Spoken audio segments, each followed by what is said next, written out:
Expect చేసిన దానికేమో views తక్కువ వస్తాయి, ఎక్స్పెక్ట్ చేయకుండా ఉండేదానికేమో వ్యూస్ ఎక్కువ వస్తాయి. ఏంటో ఈ యూట్యూబ్ అసలు నాకు అర్థమే కాదు. ఒక్కొక్కసారి ఎందుకుదా అనిపిస్తుంది. సో మీకు కూడా అలాగే అనిపించిందా? సో ఇంక వీడియో విషయానికి వచ్చేస్తే బీరకాయ కర్రీ చేస్తున్నాను. ఎందుకు ఇలా చెప్తున్నానంటే అందుకే పెద్ద ఇంట్రెస్ట్ కూడా లేక 2 డేస్ నుంచి వీడియోస్ కూడా పోస్ట్ చేయట్లేదు. ఇంక ఇవాళ ఏదో అలా చేద్దామా వద్దా అన్నట్టే ఇప్పుడు కూడా చేస్తున్నాను అనమాట. సో మీలో ఎంతమంది ఇలాంటి ప్రాబ్లమ్ని ఫేస్ చేస్తున్నారు అనేది డెఫినెట్లీ కామెంట్ చేసేయండి. అంతే కదా, ఎంతో కష్టపడి కుకింగ్స్ రెసిపీస్ అన్నీ చేసి మనం పోస్ట్ చేస్తే వ్యూస్ ఏమో తక్కువ. కొంతమంది ఏమో అసలు ఏం కంటెంట్ ఉండదు, అసలు వాళ్ళు ఏం చేస్తున్నారో వాళ్ళకే అర్థం కాదు. వాళ్ళకేమో వేలల్లో లక్షల్లో వ్యూస్ వస్తాయి.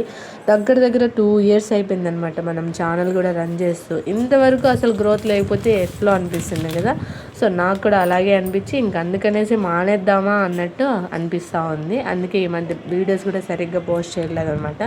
ఇంక ఈరోజు కూడా చేద్దామా వద్దా అన్నట్టే చేసేసాను.